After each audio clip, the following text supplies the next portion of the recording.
Okay, cool. So we're here to discuss Eros and Civilization by Marcuse. Mm. And before you joined, Eddie and I were just sort of really generally chatting that I felt like it didn't really add a lot to Freud. But what was your, I don't know, do you have any like kind of big thoughts on it before we get into anything specific? I don't think it was, like you said, it wasn't trying to add anything to Freud. I think his point was to use Freud, and I think it was more in a response to those who have followed Freud and how they've interpreted or used Freud. Not Freud himself. I don't think he's trying to change.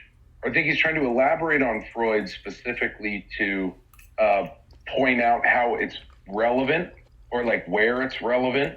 Did Freud write about capitalism? I feel like I'm having trouble recalling. I feel like the answer is not really. No, no, it was really a footnote. Kind of when he talks about communism. Right, and Marx would have been like fairly popular around then, right? Fairly widely read at that point. Oh yeah, I mean Marx at this point is like it's an undeniable classic, or it's like Freud. It's just a part of like culture.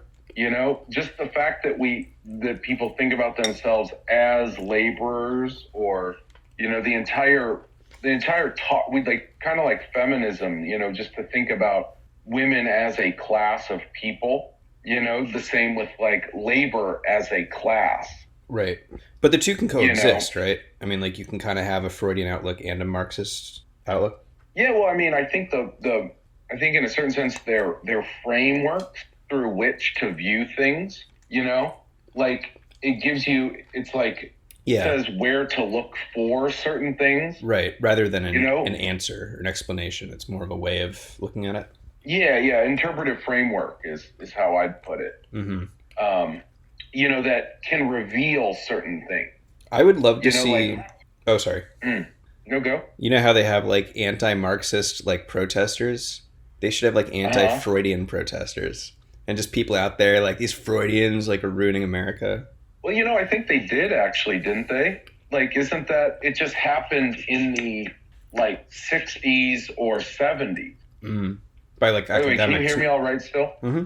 Yeah. Okay, I was holding up my phone, then I put it down. Just Yeah, wanted to make but sure I could still be heard. like by academics, I'm thinking of like these like redneck proud boys that are like anti-Marx, but like don't know anything about Marx. I think a lot of What the feminists fuck? are not fans. Mhm.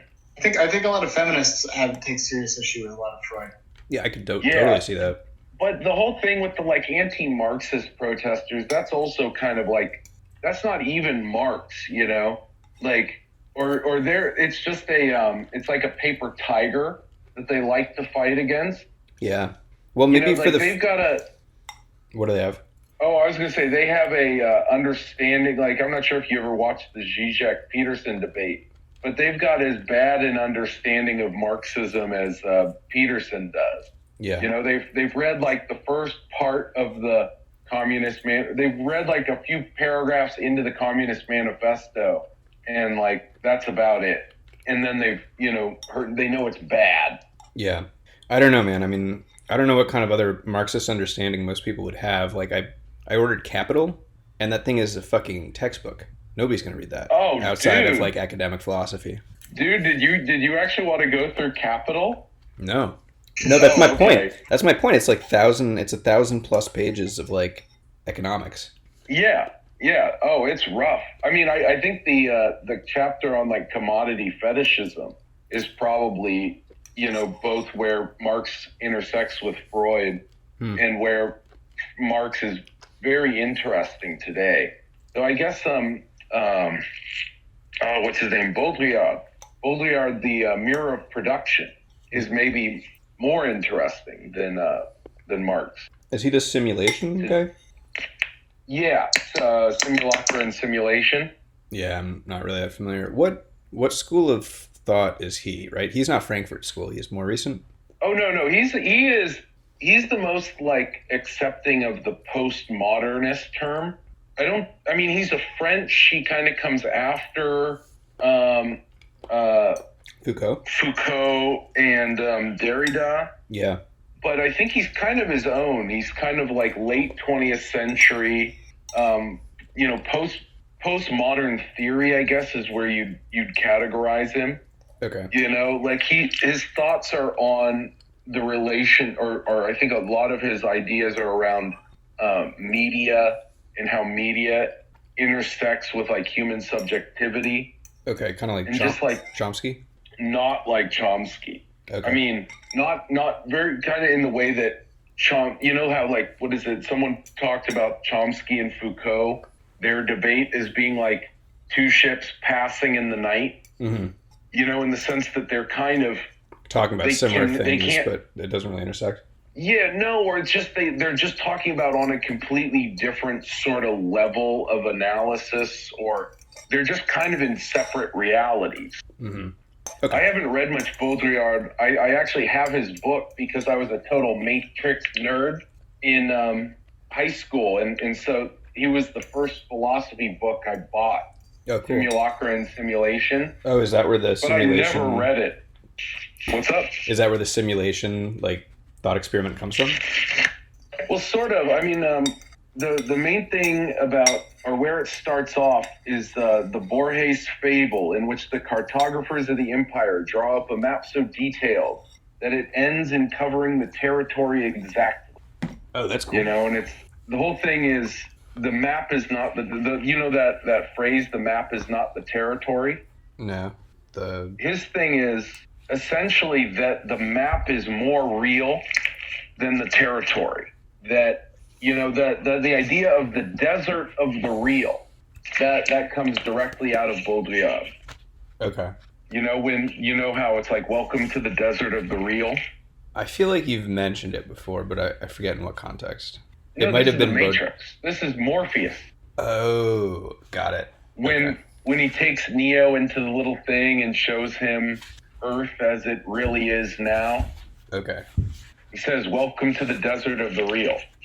But the idea is essentially that what mostly composes our reality is not material objects, but signs and the like, how do you call it? I want to call it like ideological richness, in the sense of like how you like associate brands. Value to it. Yeah, or just like, well, where value value lies is not in the material that produces it, in the labor that produces it, but in the sign that it contains. Like, think of most ideally of the supreme brick. Right, because it wouldn't be worth anything if people didn't want it. Yes, but it's also what they want is the brand. It's the exclusive item. It's almost like magic cards, Like it's just like a cheap, right, it's what it means. Like mass. Like you wear a certain, you have a brand, or like you can, consume a certain number of brands, and that's your identity of your that's how you identify yourself. It's funny. God, we're going way off Marcuse now. I know. I was going to say we should come back to Marcuse, but what were you going to say? Yeah, I was thinking Lacan.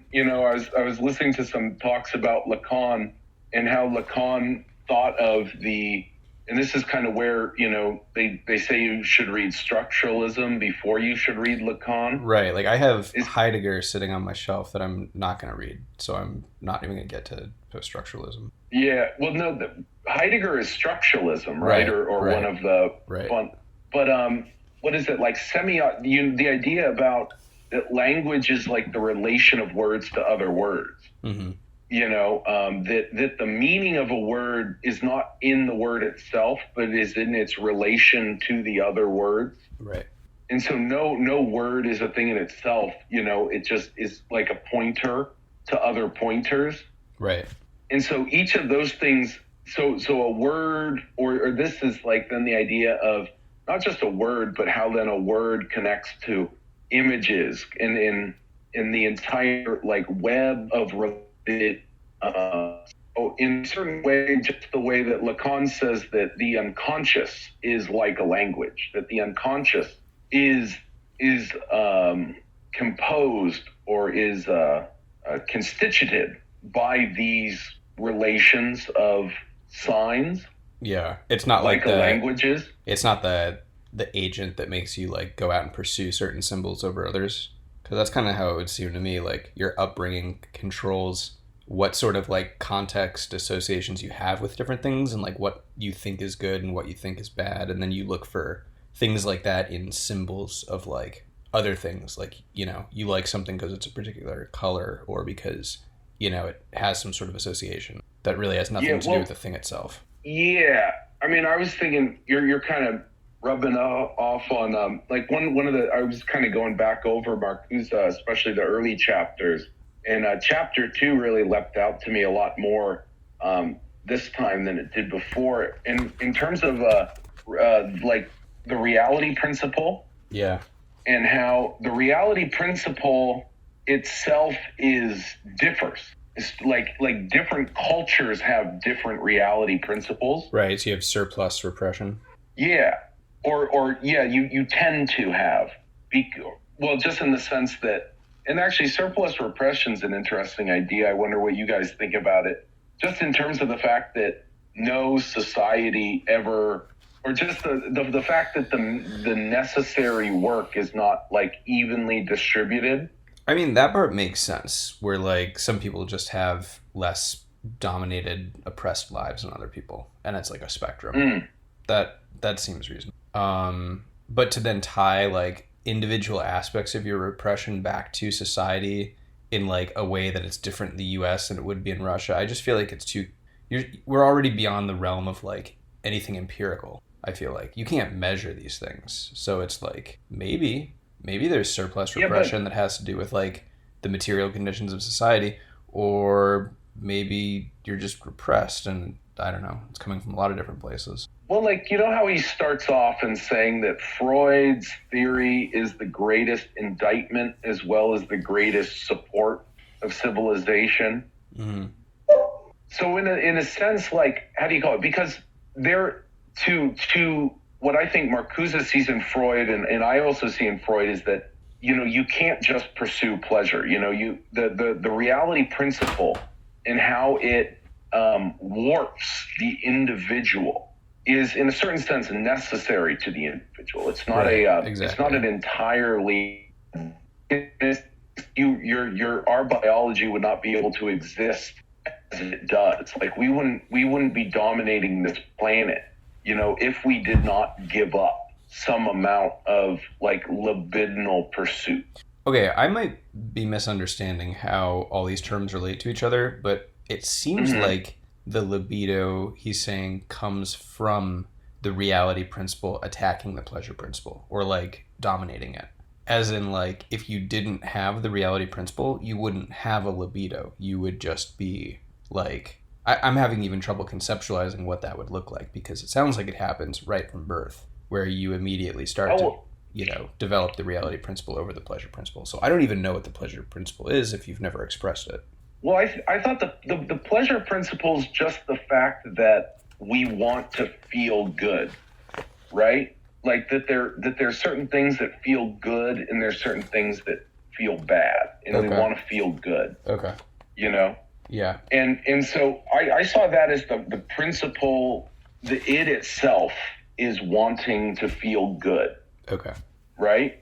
Yeah, that makes sense. And the reality principle is the counter to that, because if it were, and so then in a certain sense, like he talks about the ego becomes a structure to protect.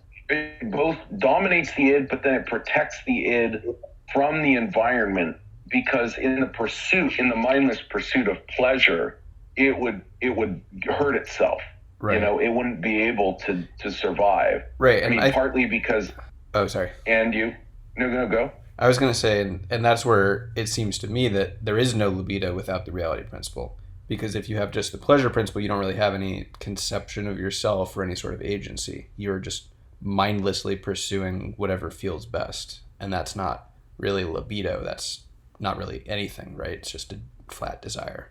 Well, Mike, are you trying to talk about human desire? Because this is the thing that is developed in, like, from Freud and in psychoanalysis, that I don't think is very analytical and probably ought not be, or quantifiable, and why I think like why I appreciate Freud, even though I don't think it's like empirically testable.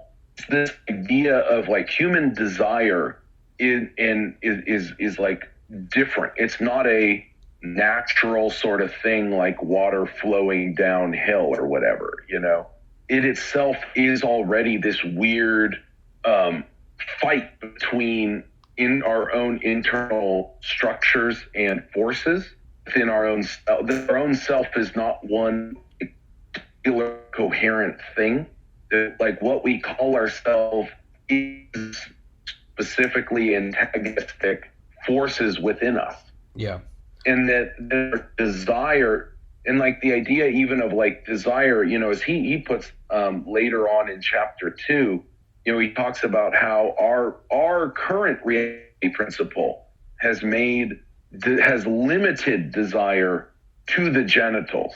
That, or I think Freud developed it, but I couldn't exactly trace where. But Marcuse talks about how, in a certain sense, we gave up the pleasures of the mouth, of the nose, you know, and we kind of relegated more aesthetic pleasure to eye and ear, and we've relegated sexual pleasure. Can you try moving closer to your computer if you're on a Bluetooth? I'm just having a lot of trouble. Oh, sorry. Yeah. Can you hear me better now? I mean, it's kind of in fits and starts. Like I can mostly get what you're saying, but if you're just closer, that'd be better. Yeah, the problem is I have this weird thing around my neck. I'm just worried that I was maybe blocking the ear hole or the microphone hole. Okay, I'll try and stay in a single posture. But yeah, I think I got what you're saying. Like the self is multiple things, and it's the antagonism of the reality principle applied to the pleasure principle. Yeah, and that's kind of so like. Yeah. I don't know. There were just sort of a few things that like were not very clear how they all relate to each other. Like, you know, okay, can you explain how the Nirvana principle relates to Eros and Thanatos? Because it kind of seems like the Nirvana principle is a striving towards an equilibrium, and the greatest equilibrium of all, he's saying, is death. But yeah. Okay. Yeah. But it doesn't seem like it's exclusively like a death drive. Like it seems like it's sort of somewhere in the middle. Well, what he seems to be, like I need to go back to Freud and because here's the thing, I've always heard, so when you hear death drive, it's like you think of, oh, you know, people want to die, you know, but then I've also heard that death drive is not that people want to die. It's that people want immortality. Or they want, it's like death drive is most clearly seen in like repetition, or like the people want to repeat. Yeah, that's not how I understand it. Repeat things like almost. No, I know this is not in Freud. I haven't even seen this in Freud, but I've heard this. People say this about Freud. Okay. Just in the sense that the death drive is this like. And that's the thing I've been looking for. Where in Freud are they seeing this? Well, I don't even think it's Marcuse seems to be. Sorry, what's up? Oh, I was going to say I don't even think it's the desire to die. I think it's like the desire to kill, and it sort of includes like maybe the desire for your own death on some level. But like, it seems like death drive does not imply death of the self, more like destroying things. Yeah. Well. In Marcuse, I see this in two ways. He seems to say that there's death drive in the wanting to cease the anxiety. You know, like that you want like resolution and closure. You want a feeling of like satisfaction.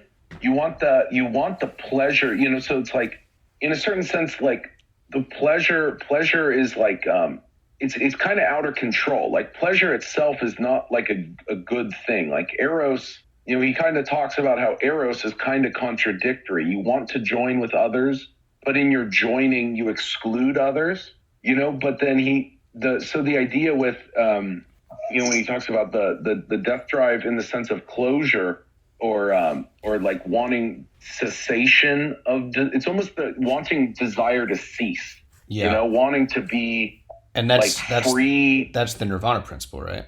Yeah. Yeah. And so in the sense of, but if you think about that, if desire truly ceases, like you're just like you die, you know, like the organism can't really survive there. Well, the organism survives, but you die, like your you-ness. So like physically you survive, which kind of makes sense to me because right, don't our No, biological processes operate on like a subliminal level? Like our body could function without our mind under the right circumstances, couldn't it? well, yeah, as a vegetable, but you can't, but like think about Yeah, all the things that life really requires yeah, and that's why true. the reality principle exists. Like you need water, you need food, you know, you need shelter. All of those things, you know, to get water, you have to go get it. If, you know, nature's constantly changing, so we need to like maybe find different water sources. You know, maybe other organisms like us want to have all the water, you know, or all the food, you know, Hmm. like to get the water, to get food, to like even your shelter, which is maybe the most important thing. Like shelter doesn't just last. You have to rebuild it. You have to maintain it. And then over time, you have to transmit how to build and maintain that to like your previous, to new generations of you. Yeah, You know, these are all the reality principle as I see it, you know, in the sense of there is labor that must be done so that life can continue, yeah, and that's in the right? service of Eros, Sorry, say that again. and that's in the service of Eros. Yeah. I In the end, speaking in of the end, it serves repetition, Eros. there was something that just didn't really make a lot of sense to me, which Hmm. is when he talks about the Oedipal. He really talks not about the Oedipal complex, but more like an Oedipal event, where like there was this sort of primal father who dominated his children, and then they banded together and killed him, and then formed civilization. But the way it's Hmm. described, and then it sort of repeats a little bit, where he talks about this later, where like then the children end up like presumably dominating their children, but it's not the same. He emphasizes that like when it repeats, it's fundamentally different, and then that just doesn't make sense. How there would be like this one Oedipal event in history, and then Oh, like that Mike. spawned civilization, right? Like, Well, see, that's the thing. I'm actually, I've been curious about this because I kind of thought Freud was making like a myth in a certain sense, a myth of civilization formation, or like mm-hmm. how did our subjectivities and like how did we go from being just that domination Right, and of the strongest. I could understand it if it's like repeated within the family eternally, and that's just part of like your psychology of growing up, which is that like the father is the dominating force, and then the kids are able to band together and have more strength or whatever. Like that part makes sense, but to then try to have a myth as being like a single event that happened at a point in time doesn't really make sense to me. I'm not sure if it's a singular event. I can't read it I any other way. I mean, I can try to find the part where he talks Well, about it. see, no, well, see, what did you think about that in Freud? How did you think Freud said it? I Because as I understood him, he was just repeating Yeah, Freud. He was just and saying this is how something that I he read disagree with. Freud. Right, and this is something that I kind of disagree with Freud on, but less so because Freud describes it as an Oedipal complex, like it's a state of psychology, as in like everybody could be, could have this thing, as opposed to a very like historical, anthropological way of looking at it. It's the same thing that I bristle at with Nietzsche, where it's like these historical investigations are like the least Oh, reliable manner of analysis. They're just yeah. completely, there's no Well, evidence. well, actually, but how do you call it?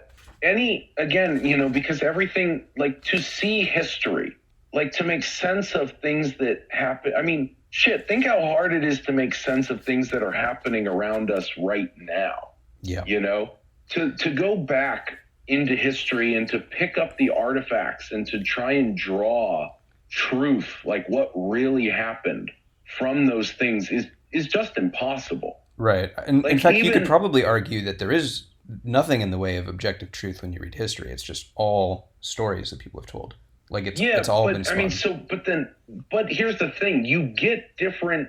But that just because it's just stories doesn't mean it doesn't matter or that it's not important. Because it's kind of that who controls the present now controls the past. Right. Who controls the past controls the future. Yeah.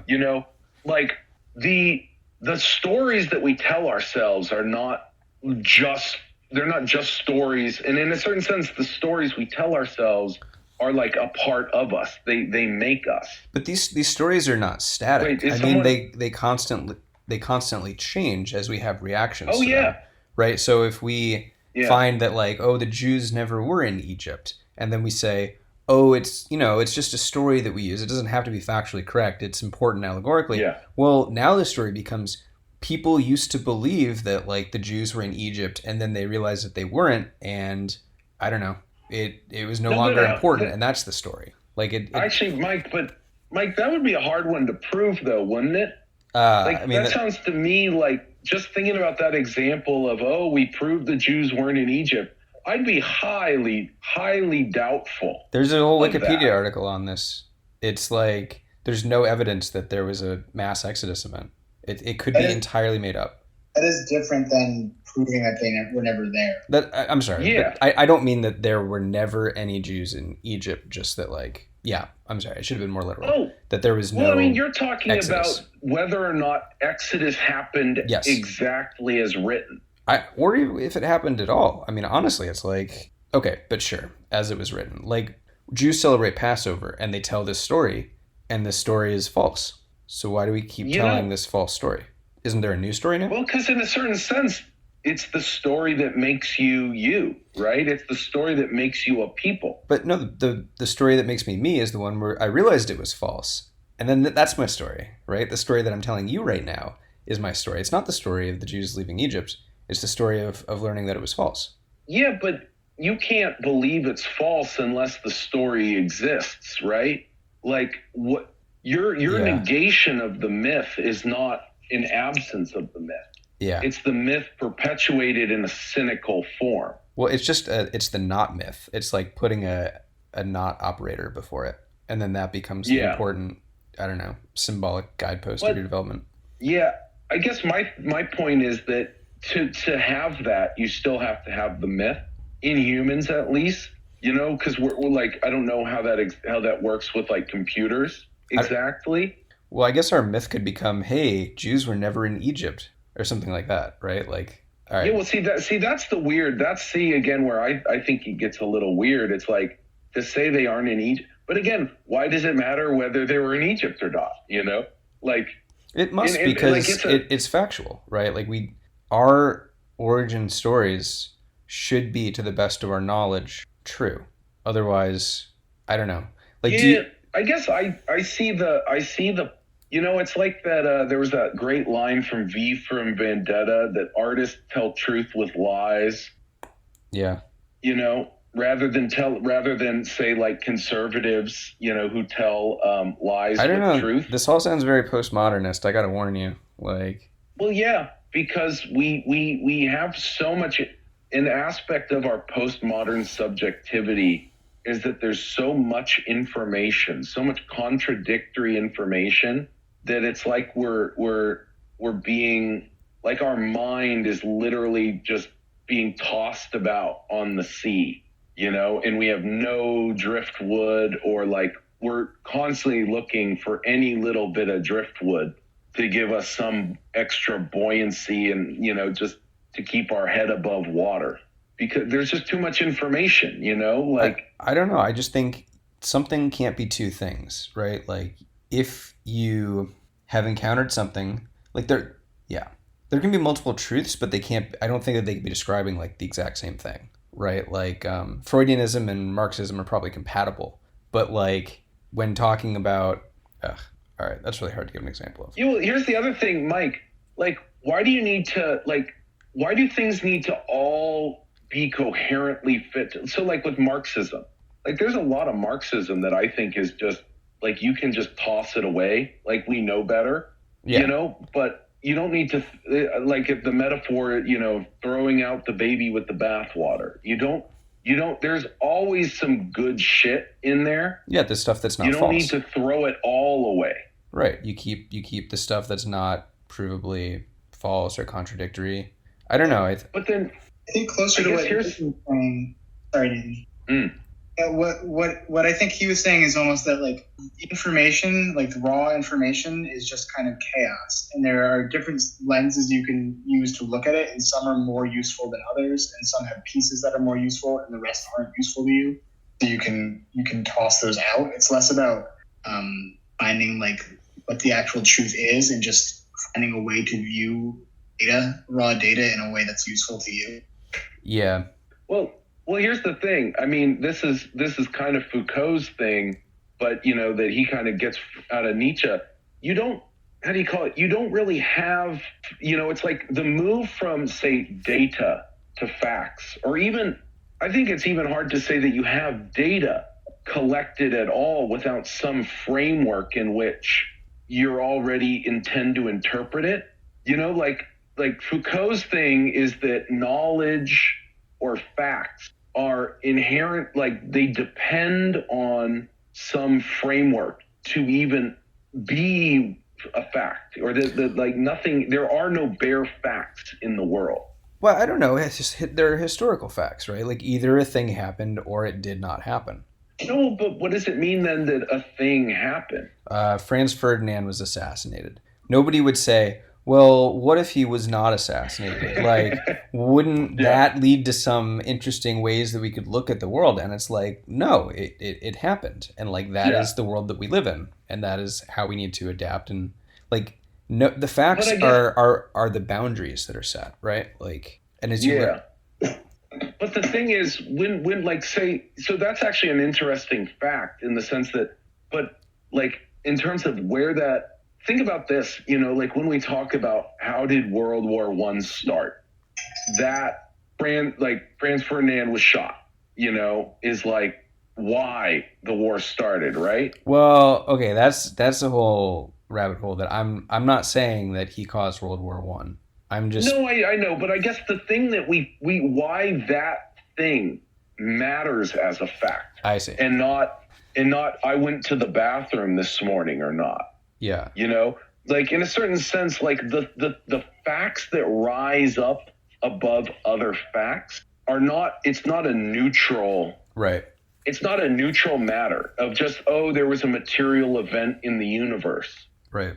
Yeah, that's true. That exists as a fact that you memorize and is learned by all because it exists in a story that we tell ourselves about ourselves and where we exist and how we got here, Yeah, we don't talk about the alliances and, we don't talk about aristocracy and inbreeding and, and I'm happy. Strange politics of Europe.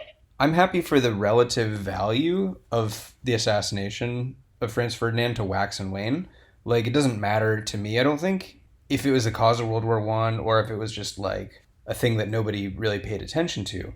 But you can't have a philosophy in which you deny that it happened, right? Like, well, but and so if you're advocating for something, like if you're Freud and you make this claim and it just turns out that claim is false, then it's no longer like admissible for like further arguments. No, but it's like Darwin, in a certain sense, Freud's providing a framework through which facts reveal themselves differently.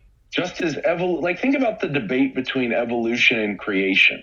So you can show fossils to a creationist or, a biblical literalist, let's call them, and that fact is very different. That fossil is proof of the devil's, interference in our world and his attempt to move us away from Jesus, right?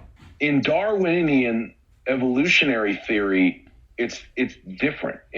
That fossil means, okay, it has these characteristics. It's part of this like line of ancestral descent, that we can observe from other fossils. The theory itself is not entirely disprovable because it it gives you a framework through which to view the overwhelming phenomena of reality of the world. And I don't know. I just think that as reasonable people, like, we have to be honest that we reject creationism, right? Because it's false but it's like patently false, right? I mean, yeah, but Mike, I wonder if you'd have the same. I wonder if you'd have the same view, say, like, right, if I was 100, 200 years ago, if the political constellation was very different, right? But it is your different. Your life relied in your ability to have a job, or to that people would not come and kill you, right, would rely on you acknowledging what fact, right? You know what I mean? Yeah, and but that doesn't make it doesn't make it truer back then. It just means that we just didn't know any better. But now we do know better, and so we have sort of uncovered what is. I guess what I think, I think there's a lot of arrogance in science. I guess I see that science's value is in its humility, not its arrogance. And so I want to fight against that. No, but you just have to take certain things. We haven't figured out. You just have to assume that certain things are true in science. And this is one of those things. Mike, I think this is maybe a good example of the Nirvana principle at work. What? I want everything to be ordered?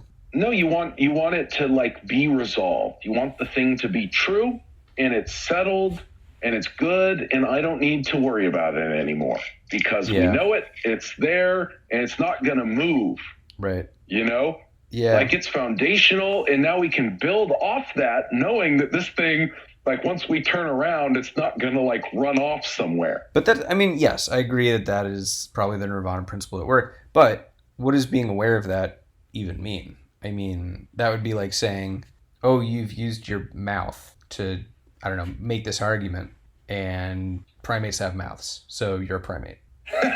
It's like, yeah, I mean, we're in pursuit of the Nirvana principle. Also, these things, it's not like what I'm saying is false, I guess is the point that I'm not trying to make. And you can have a constellation of, like, you know, reasons or motivations for any sort of worldview, and you can proceed with them until you reach a point that there is like a contradiction or it's proven to be false. I'm stuck.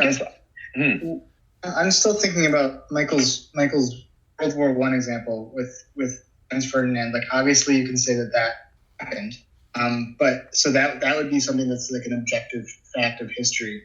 But would World War I as a concept be like an objective fact of history, or would that be a framework by which you viewed all of the events that happened in something that we like referring to as World War I? Would you say that World War I is like objective fact or a narrative? I'd say it's a narrative. Yeah, because in a certain sense, it's a delineation. It's like a collection of narratives. But I mean, the fact that we, like, because nothing in reality, in the material, like, world that is the object of scientific investigation has a clear beginning and end point. Everything kind of flows from one form into another, you know? And so to say that, like, to draw it started now, it ended, like, it started at the assassination, it ended at armistice, right? Like, and the time from then to then is World War I, right? In the battles that ensued in that period were World War I, you know, like that. I mean, that's how I'd see it. It's possible that it may not always be true that he was assassinated if in the future we redefine what, like, an assassination is. Like, if we decide that it is it's a moral imperative to, like, end the life of leaders, then he was not. I don't know. I'm not sure what the exact definition actually, of the word is. Mike, you hit on it. That's interesting. Yeah, but the value judgment that goes along with, say, assassination, the social value. Yeah, right. It's we have like, in assassination. It's a Jordan Peterson Darwinian truth. Well, here's the thing. I was actually thinking I wanted to compare Exodus to Franz Ferdinand.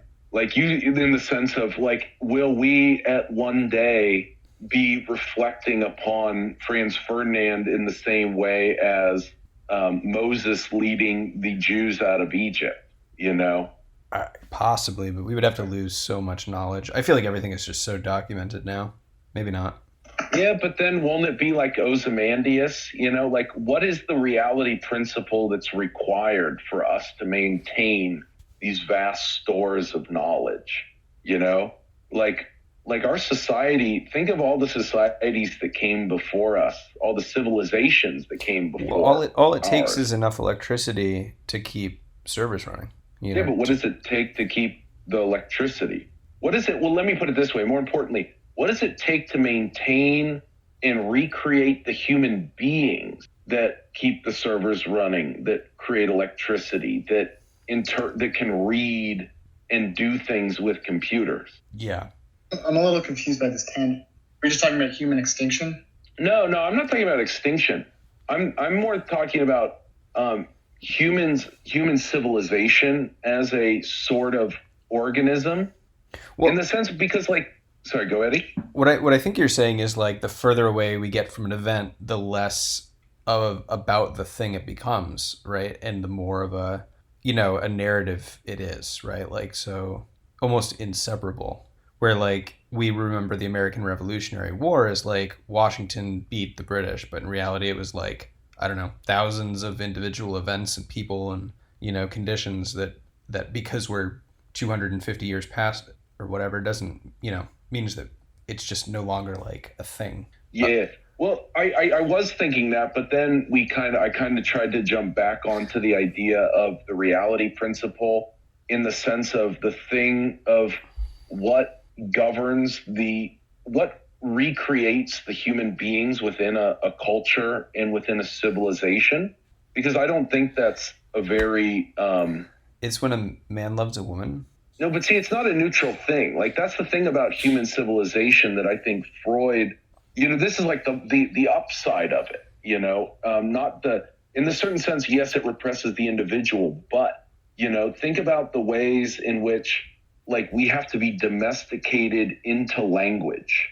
But then because we're domesticated into our language, we're able to tap into and read the works that, come down from thousands of years ago, but it requires, there's certain things that are required to be done to a human being, to a biological human, for them to be a human being in our society. Yeah, I guess I just can't conceptualize what it would be like for somebody in a radically different society to look back at like Wikipedia pages or surf the web of what we were seeing and not be able to understand it.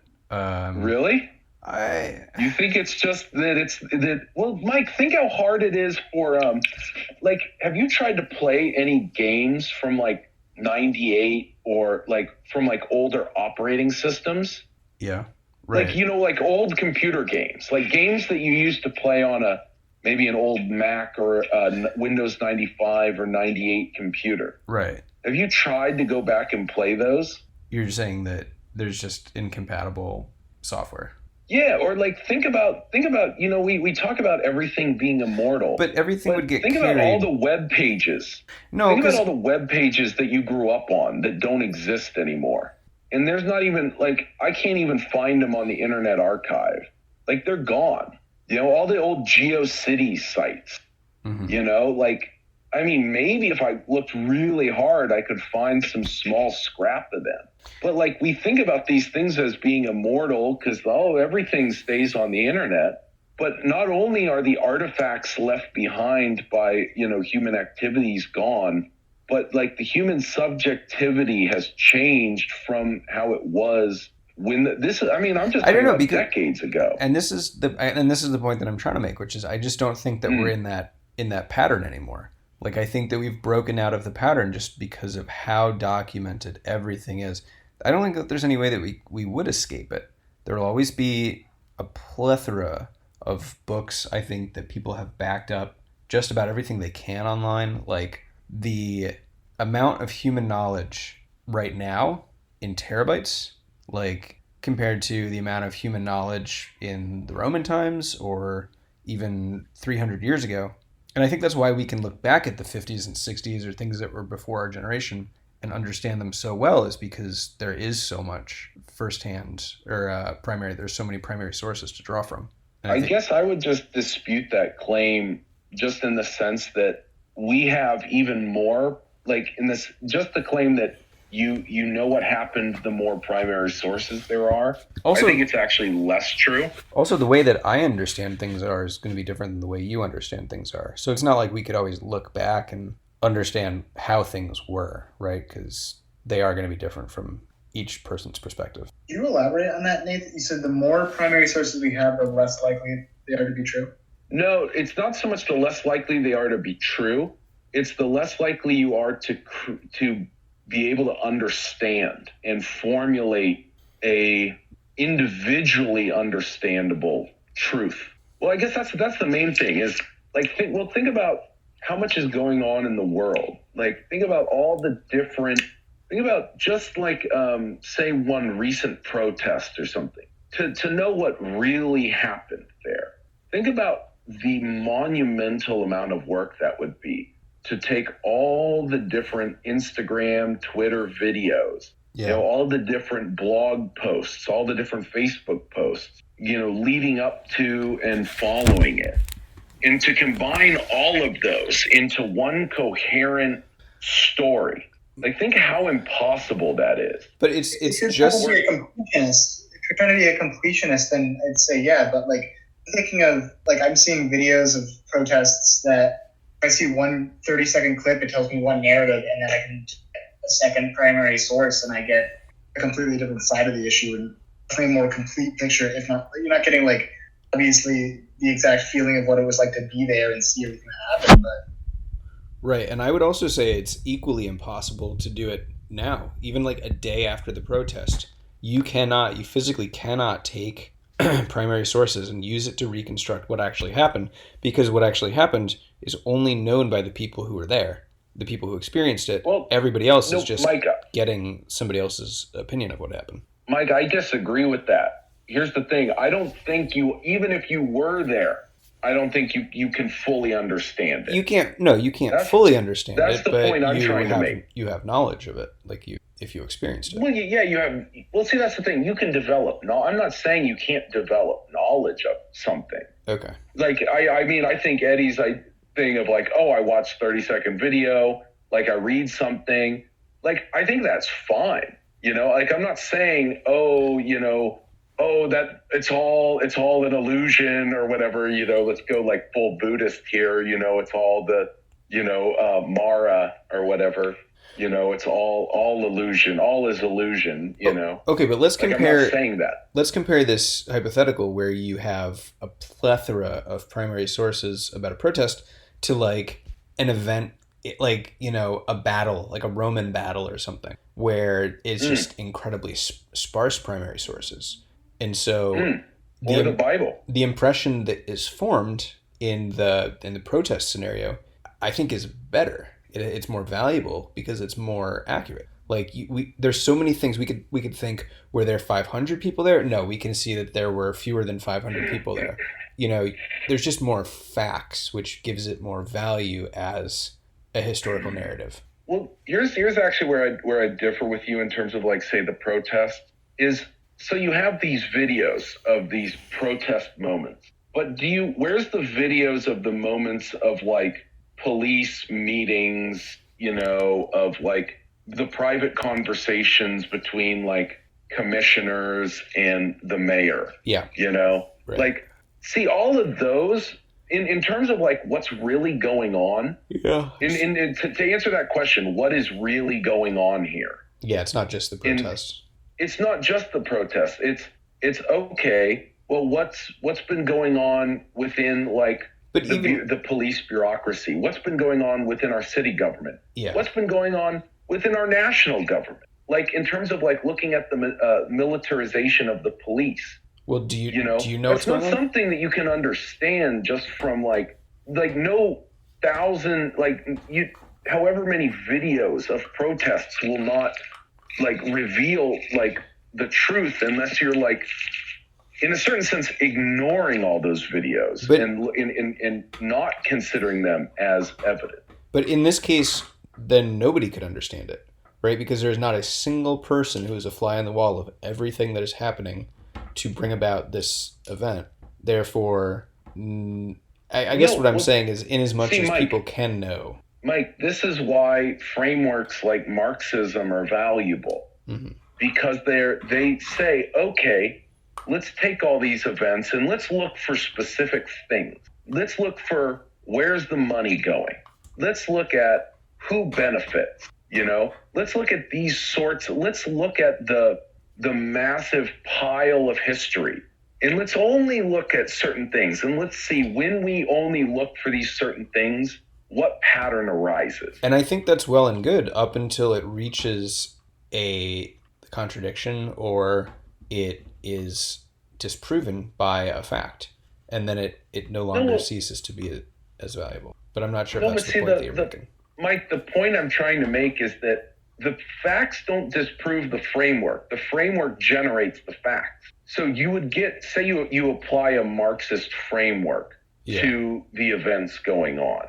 Certain facts would arise from that framework of analysis. Okay? Yeah, certain things would rise to the fore as the important thing. Again, and I'm not saying they are the only or the whatever thing. I'm saying that there are certain facts that it would cast light upon.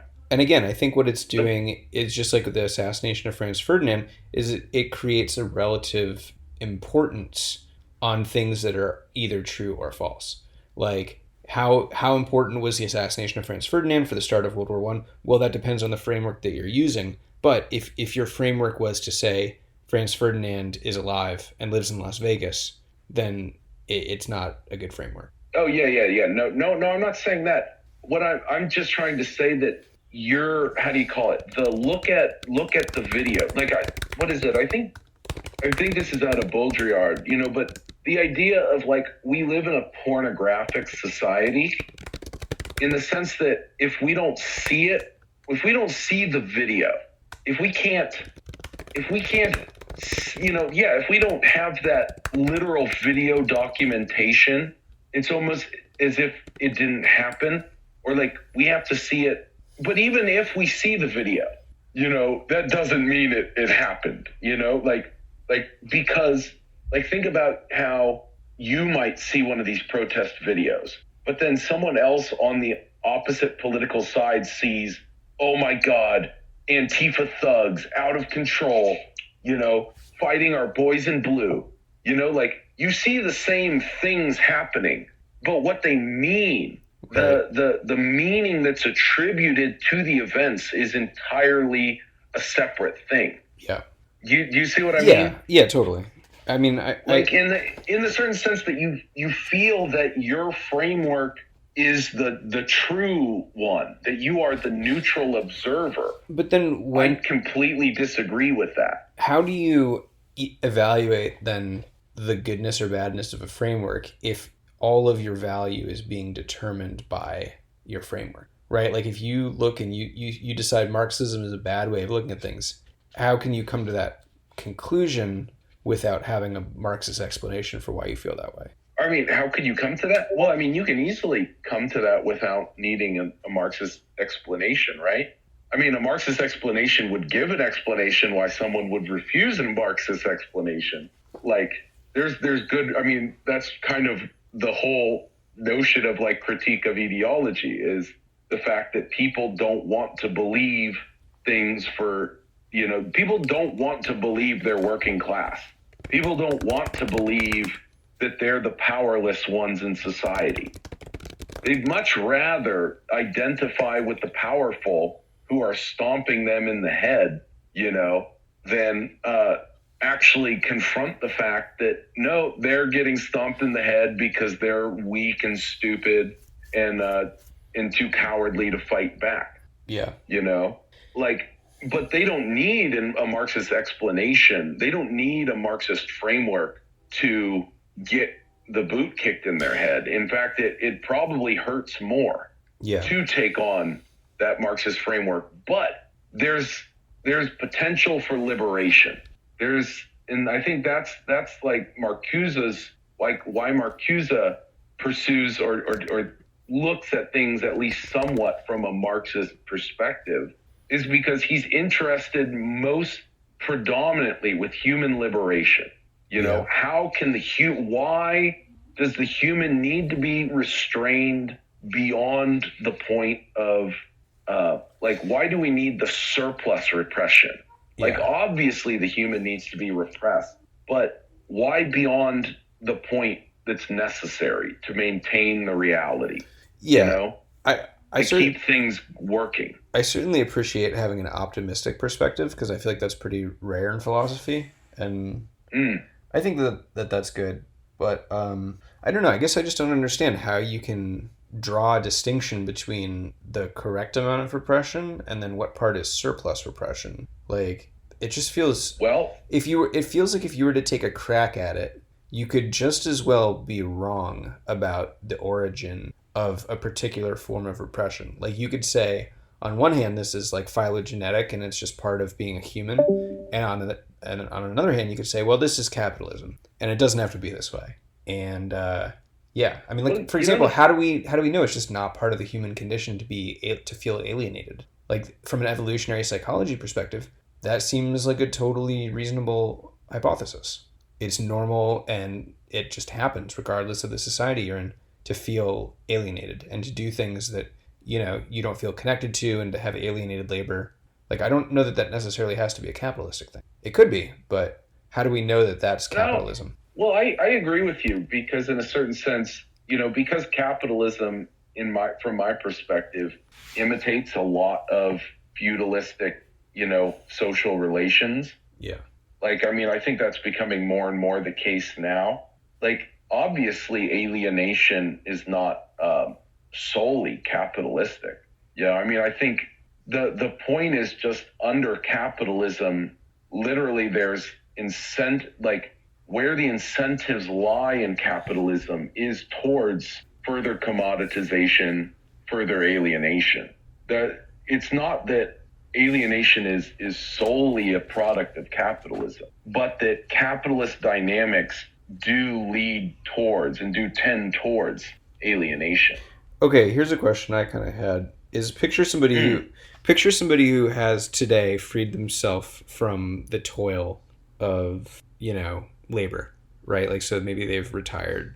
Are they beyond, like, the domination of society? Are they? No.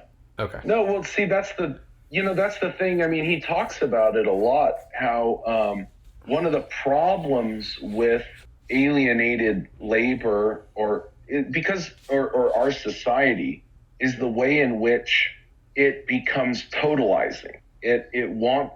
So even though, you know, we have 8 hours of work, let's say 10 hours of work because you got to commute. You have 8 hours of sleep, you know, say, like, you know, he kind of came down to the point, and I kind of experienced this in my life. You have about 4 hours of, like, your pleasure time. Right. Outside, you know, that you work for. You give up all the other hours of your day so that you have 4 hours of pleasure. Yep. But in those 4 hours of pleasure, think about or leisure, let's say, your 4 hours of leisure time, how quickly that becomes filled, you know, how quickly, like, television, be it a television show, how quickly your leisure is no longer even leisure. It's no longer truly free, just not doing anything activity. You know, I think Bertrand Russell did a essay on, like, in defense of leisure. Yeah.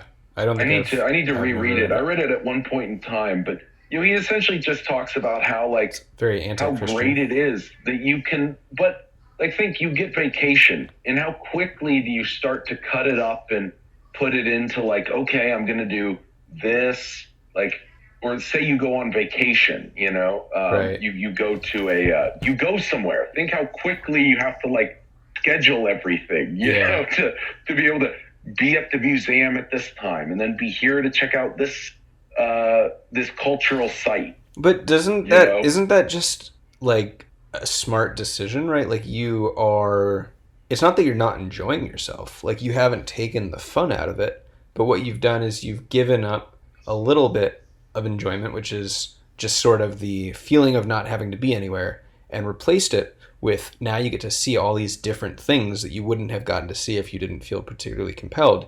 And that provides you lasting enjoyment because then you'll always have those memories and can talk about them and etc. So it's true. It's a trade-off. But no, see, that's the thing is it a plus or a minus is hard to say. Because like in the same way that he talks about sexuality being focused into the genitals, when it's truly a whole body experience, or at least let's say libidinal pleasure is not a solely genital thing. Right. We've all seen the Orgasmatron from that Woody Allen movie that takes place in the future. What is this? There was some what is it? It's called Sneakers or something. It's like a Woody Allen movie. I haven't seen that, but he like gets frozen or something and thawed out in the future, right? Yes. But it's like full body pleasure. Like exactly. It's just pure pleasure. Yeah, exactly. Machine. Exactly. But see, isn't that the purest form of alienation right there? That even your pleasure, you've been fully alienated even from like any active process in that pleasure. Like, isn't that horrific on some level? Only insofar as it represents the death of the reality principle, because what you've given yourself over completely to the pleasure principle at that point, where there's just no you, all there is pleasure. And I have a hard time reading it as these authors saying that's not a good. They almost seem to be saying that is the original state that we want to be in, and what, when we pursue the reality principle, we get civilization, and look at how fucking bad civilization is. I don't even think Marcuse is that optimistic, at least in the first half of the book, because he talks so much about how civilization has led to like alienation and all that, where like what it seems like the answer is less civilization, less repression. If you want less civilization, do more of the pleasure principle pursuit than the reality principle. But yeah, I mean, I guess that's the thing with pleasure. It's hard to say. I do find that I don't particularly, like, one of the reasons I highly undervalue utilitarianism is because I don't think happiness is all that great a thing. I certainly don't think it's like the chief good. But in a certain sense, I see the overcoming of like, in a certain sense, I do like, I don't, again, this is like the what did he say?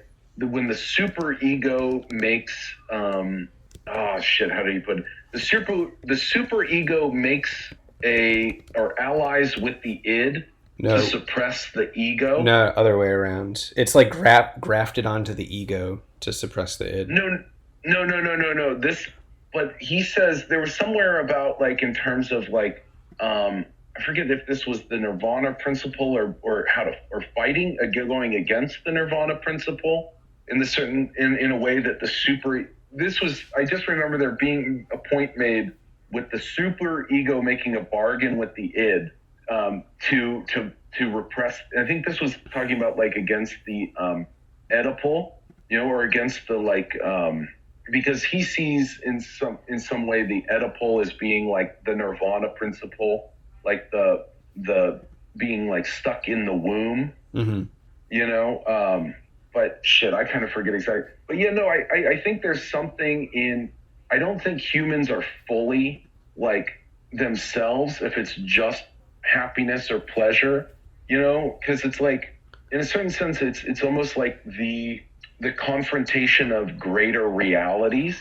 Well, let me ask you then, does somebody who has sacrificed and given into society all day, every day, they are constantly in pursuit of the reality principle, constantly self-denying, Nietzsche's perspective, life-denying, what do they have more of? Do they have more of a personality? Do they have more of an ego, more libido? Like what does taking that too far in that direction, or what is it just taking it far in that direction lead to? Oh yeah, well I think that to the degree that I don't like our current, I think our current reality principle is bad. I don't think that I don't think that all reality principles are bad. I guess that's my point, is like in the sense that in our society, you know, kind of when you were talking about that, I was thinking about like American Psycho. Yeah. You know, in the sense of someone who's fully subsumed within our system, who fully like if you fully buy in, you're dead. You're not there, really. You know, the point is not to give in to the reality principle. It is in the fight against it that life is, I think, like that's kind of Freud's point, right? Is that Eros is more full in the libido's attempt to confront reality, like in that like conflict. Yeah. Is where life is. I just think the thing is we in the way that we, you know, like think about this, like you've done more psychedelics than I have, but like isn't one of the magical things about psychedelics just that you kind of you go back to that pure libidinal pleasure, like you just fully, like just the way that, like, just to feel something. I mean, you can just definitely to feel the textures. Yeah, I mean, you definitely get appreciate it, depersonalized, but I don't know if. Well, I'm not talking about the ego death point, because I've never even really gone there.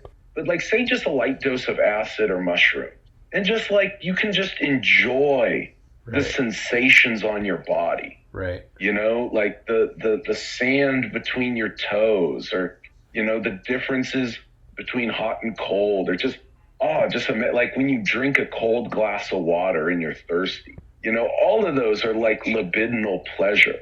Yeah. You know, but like how many people don't get to even, they like it's there, but they don't even enjoy it because like their mind is like focused on something else. But you're not enjoying the thing. You're enjoying being on acid while experiencing the thing. It's like, I don't know, people will always sort of be in a flux. No, acid just, see, I guess I would disagree with that formulation, because you're not, sorry, Mike, I can't hear you. No, I'm listening. Oh, no, I was just saying, like, acid just opens up and it like just changes the gating, your internal gating. And I think that's like, what you're not just enjoying acid, because some of it lasts. You know, like when I first did mushrooms, it was like, oh, this is like, I was here on the Pacific Crest Trail when I was like hiking alone for a while, you know, like it's not just on that drug, you know, and like once you do the drug, it's not like you have to do the drug to be there. Like the drug's like a tutor. It just kind of reminds you by like kind of changing some of your internal like perceptional sort of blockages or walls. Well, I don't know. Okay, so let's say, you know, you're walking down the street and you feel the wind through your hair. And on most days, it's not even going to register. It doesn't mean anything. And then one day, you know, you don't have a lot of cares. You're just having a good time and you feel it and you're like, oh, that feels really nice. And you enjoy that. Yeah. And then if you're on like LSD and every little sensory experience is resulting in euphoria, then what you're enjoying is not, I guess that's the point I'm making, is what you're enjoying is not necessarily the sensory experiences. More primarily, it's what the LSD is doing to you, which is elevating your sensory perception. And that's enjoyable. And the individual things are the vehicle through which you're enjoying it, but it's still LSD is like the operative agent. But well, I mean, in the sense that, well, why are you identifying as being not the LSD? You know, I guess I see it as a like where do you internally identify? Like, how do you internally represent your own self-experience to yourself? Is not like, that is to some degree subjective. Like, I mean, and here's the thing though, is like you don't need the LSD to get there. Like the LSD is a quick, like a teleport there. But like you can develop the same way that we have been developed out of it. Yeah. We can develop ourselves into it. Yeah. Like Yeah. Like the other senses, just because we're so ridiculously visual and auditory now, doesn't mean we've lost the other senses. But like, obviously, if we don't put time into developing them, they atrophy.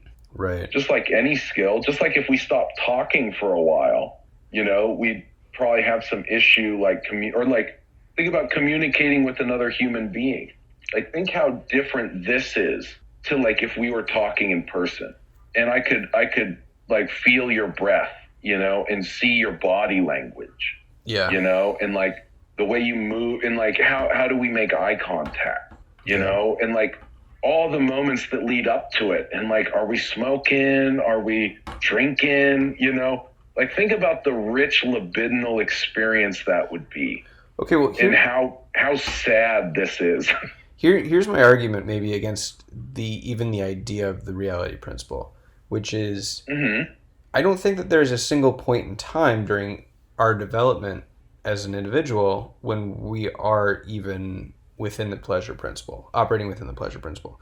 Because like, I feel like one could argue that it's the superego that works in favor of the reality principle as it sort of overtakes the pleasure principle, and then you get civilization. But even before the development of the superego, like with my kid, I feel like he's already starting to develop a reality principle that explains, or that is starting to replace this pleasure principle. And I feel like that's kind of what they were saying, is it even happens when you're an infant.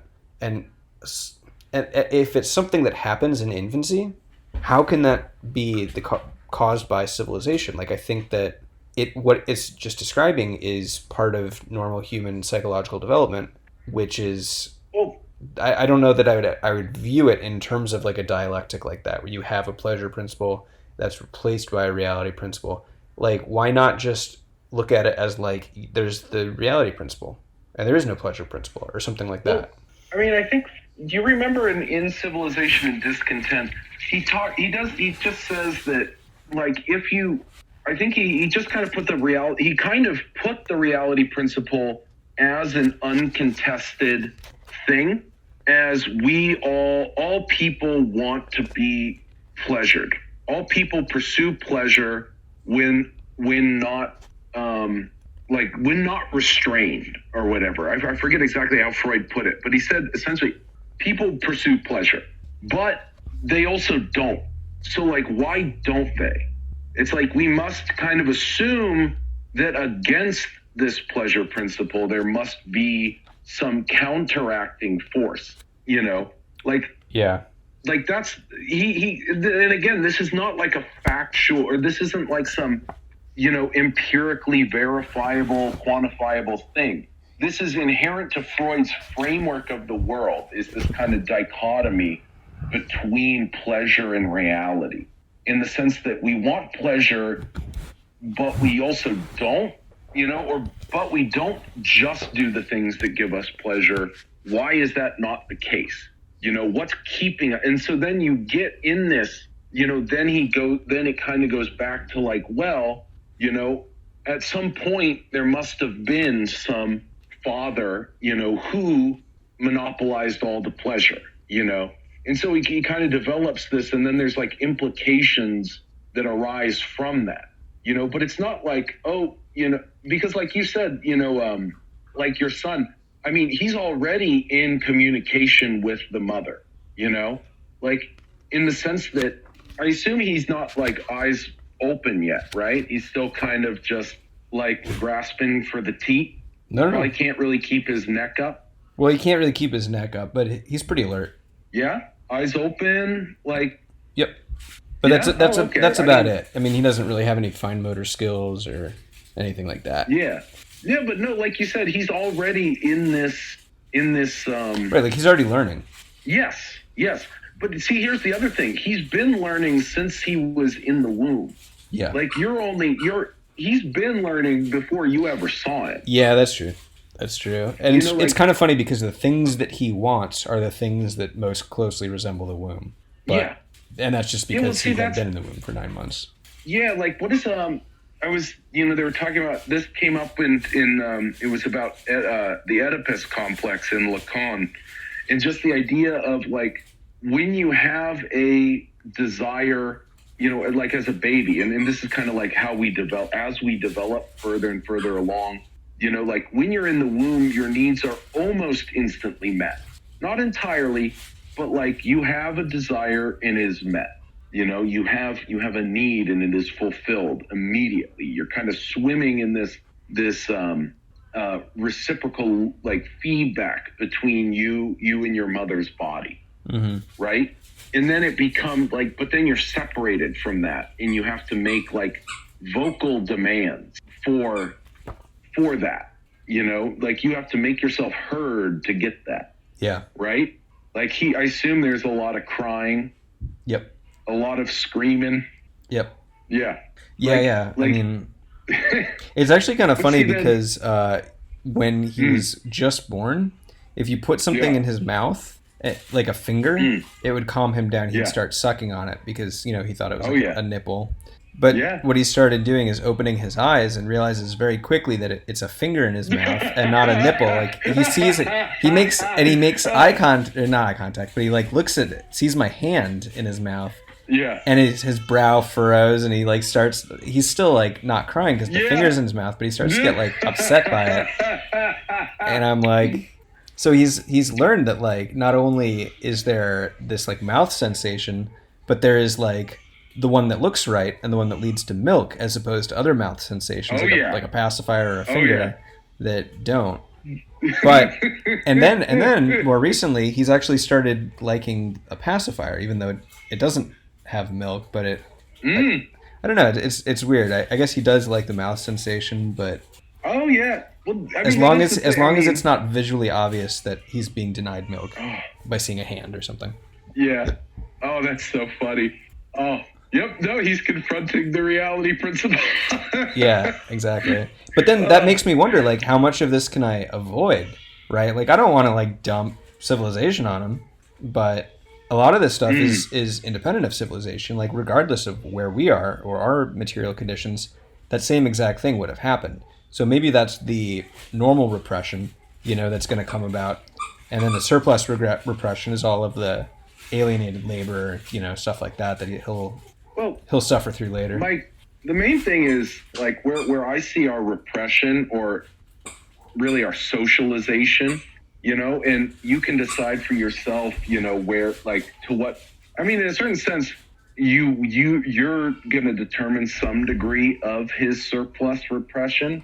I mean, I guess the main thing is like what school you get him into, Right. In some schools, it's going to be incredibly repressive. In some, it'll be a very productive repression.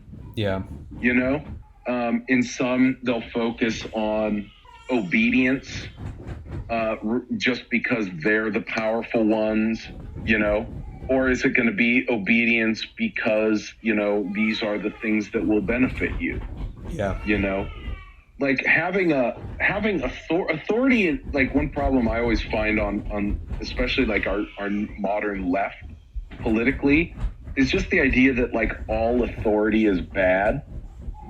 And I think fundamentally that certain authorities are productive. I think that's really the key with the reality principle, is that understanding and obeying certain restrictions is beneficial and leads you to better places. What's up? Yeah, I think I disagree with that. Really? I don't know, because I feel like whenever you follow authority, you are placing a limitation on yourself. Yes, but are limitations bad inherently? I think so. I think by definition, it is, limitations are bad. And the the fewer limitations you have, the more you can experience. Thus, from an existentialist perspective, the better your life will be. Therefore, limitations are bad. I very, very strongly disagree with that, because in a certain sense, like, you look at your own life and your own enjoyments, your own pleasures that you're able to experience. What are the limitations you imposed upon yourself, or what to retrace your steps. Say you wanted to help your son get to a place similar to you, right? What are the limitations that you need to put onto him and that you need to help him put onto himself? Yeah. So that he would be able to achieve and reproduce what you have achieved. Yeah, but I mean, I think the word achieve is a little maybe even questionable here, because we are kind of saying that, like, I'm deep in society, and I guess he will be too. Oh yeah, we all are. Yeah, Mike, there's no getting. See, that's the thing though, is that right. Here's the thing. Please do not be a permissive father to your child, in the sense that you can do anything. You can be whatever you want. You just have to want it, and the universe will deliver it to you. Well, okay, I mean, that part I disagree with, but I will say that the limitations. Please love your son enough to not do that to him. Yeah, because that's so much more cruel than to be like a disciplinary, like someone who like regiments his life, you know? Because at least that way you come out, you've got some discipline, you know, you can get up in the morning, get to a job and earn some money, you know? Like, to just say, be whatever, you know? It's like, oh, and then you'll be treating him for ADHD in high school. He'll be on stimulants, you know?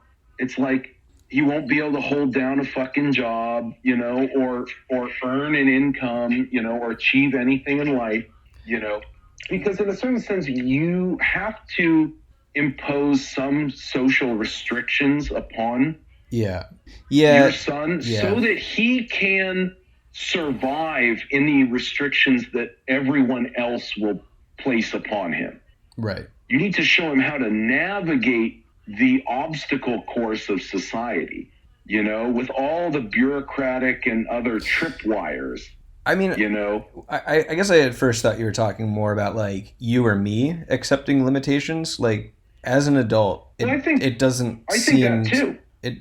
What? No, well, see, Mike, I think like even myself, like, say I want to get better at archery, you know, like say I want to like be in better physical health. Like right now, like I've got certain problems like with my legs, like some of my muscles are too tight, you know? And I know that if I, for like say 15, 20, maybe 30 minutes a day, do a certain like stretching yoga routine, I essentially sacrifice those 30 minutes. I limit myself from being able to do anything but these things every day. I think that's a different kind of limitation, though. Like, weren't we talking about like an authority figure doing a limiting?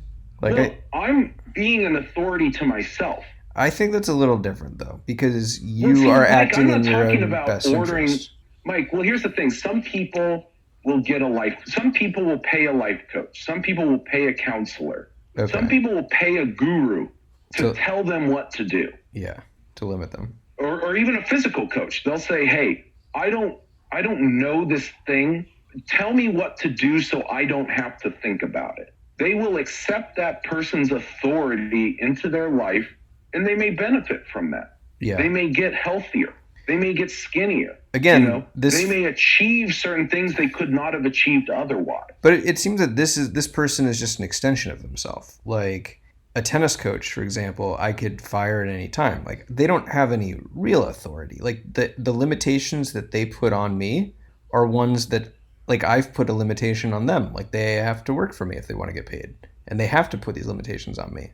Like, at the same time, Mike, I believe the value you'll get out of a teacher. Maybe because I've read too much like Oriental, sort of like Chinese or like whatever sort of fiction.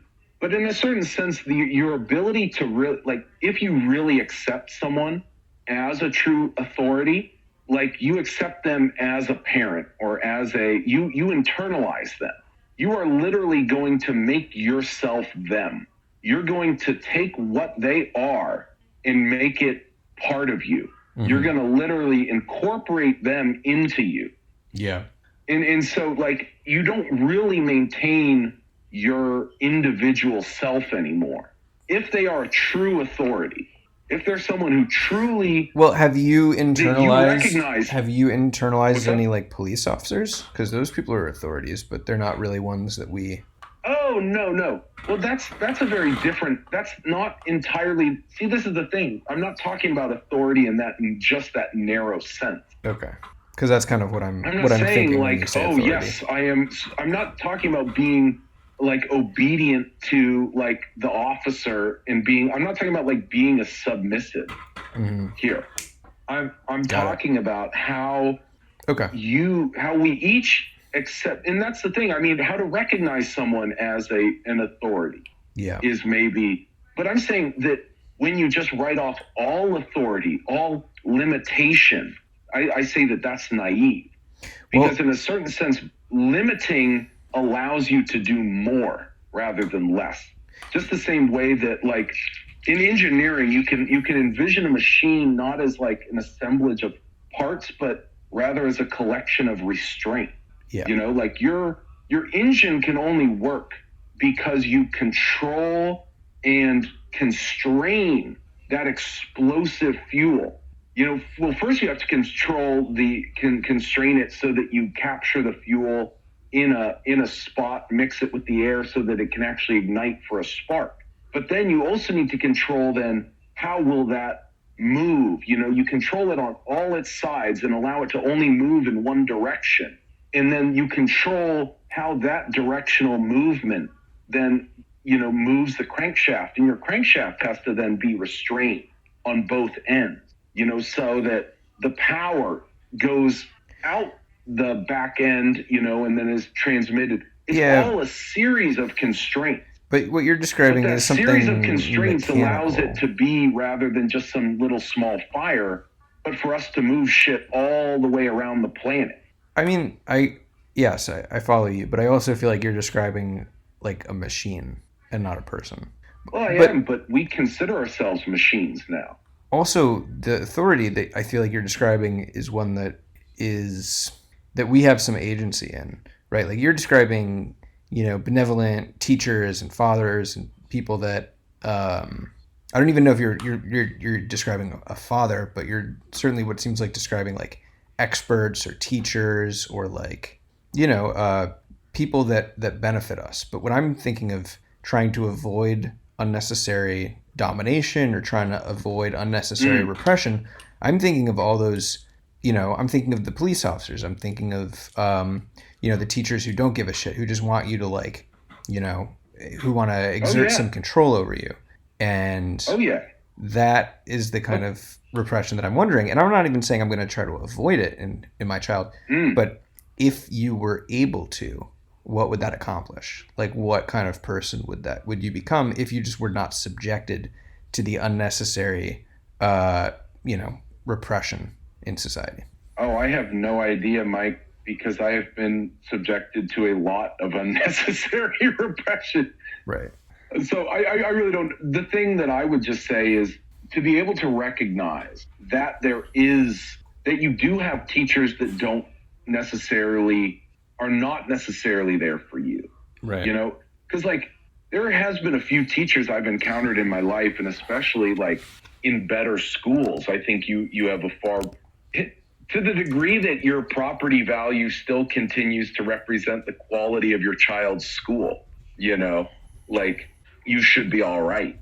But I mean, it's very difficult, you know, especially I really would love to pick out the chapter where Montaigne talks about education, because he said it, he put things very well in terms of like education, in terms of like for growing a person. But, you know, you have to deal with a lot of BS in our society, you know, and it's very hard to distinguish who wants to benefit you and who doesn't. Yeah. You know, how is this teaching gonna lead me to a better place, or is it not?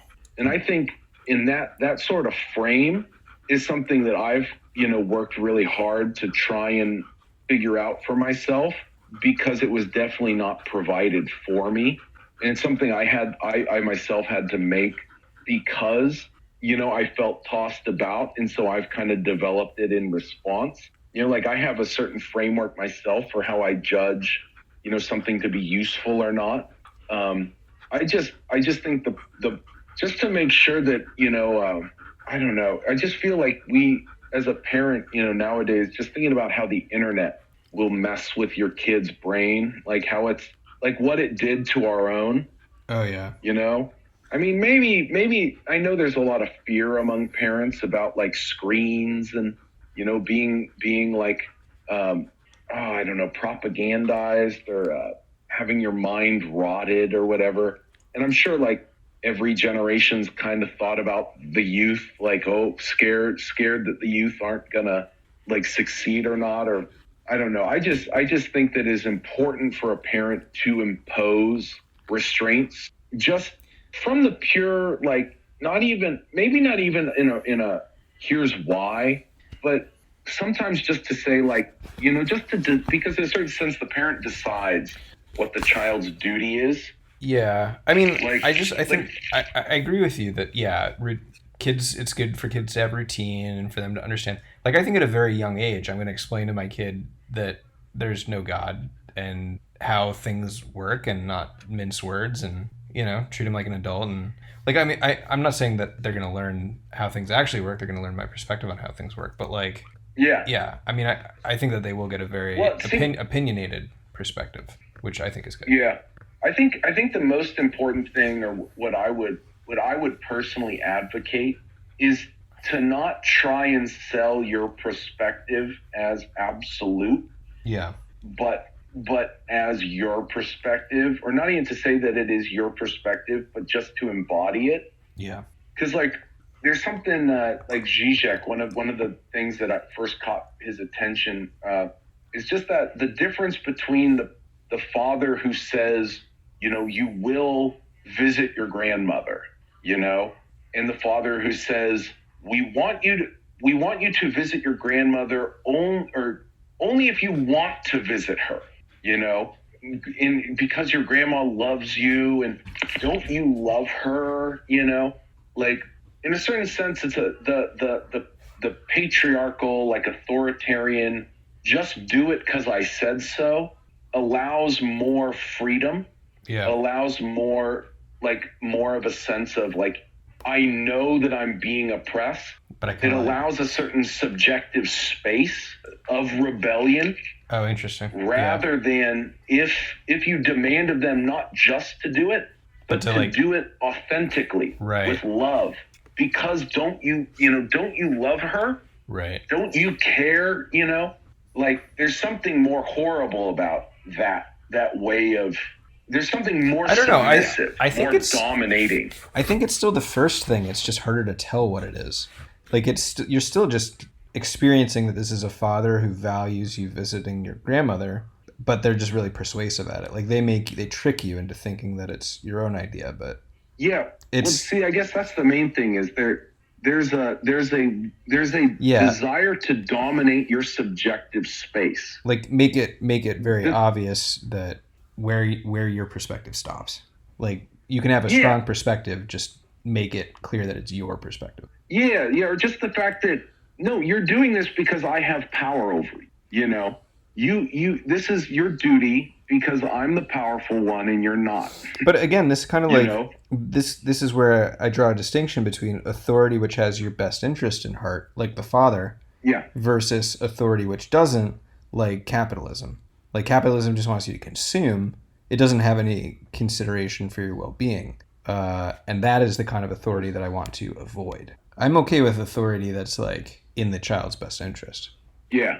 Anyway. No, I guess the main thing is because like, I don't know. I think human subjectivities and like how we, like, what do we see ourselves? How do we see ourselves? How do we create the stories that remind us who we are and give us the like strength to go against obstacles and to fight against and to decide somewhat for ourselves who is the legitimate and illegitimate authority, who do I want to listen to and who do I not. Yeah, I don't know. It's a difficult one. Like I've thought a lot about it, just because I've thought of like, how would I not recreate myself, or how would I not create the things that annoyed me about my own growing up? Yeah. But Hey, I don't know. It'll be a fun trip for you. I've got to run. I have to pee so bad, and then I have to take care of the baby. But Yeah. Do you? I don't think I want to read the rest of this book. I'm just not that into it. Oh yeah, there's no need to. I was going to say, after chapter 5, it kind of, he talks. It's kind of his idea of liberation, but it just seems a little too woo woo. It's kind of like aesthetics and art, and it's kind of like, Well, like, Eddie had suggested doing Denial of Death. Would you be interested in that? Who's that by? That sounds great. Who's the?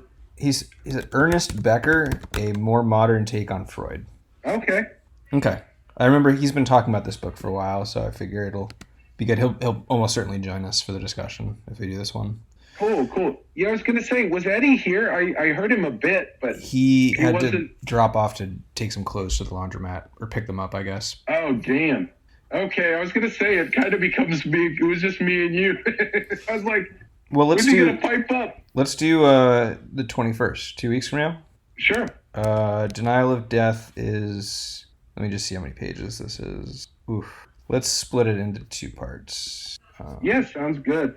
I have no problem doing like almost even just like one at a time. Okay. Yeah. Okay. Well, let's start it, and I'll figure out a good way to break it up. Yeah. All right, man. This was fun. Cool. Good talking to you. Yeah. Yeah, I'd love to talk more about child whatnots with you. I definitely want to hear more of your on the ground experience. For sure. All right, man. Have a good rest of your night. Peace. Sleep tight.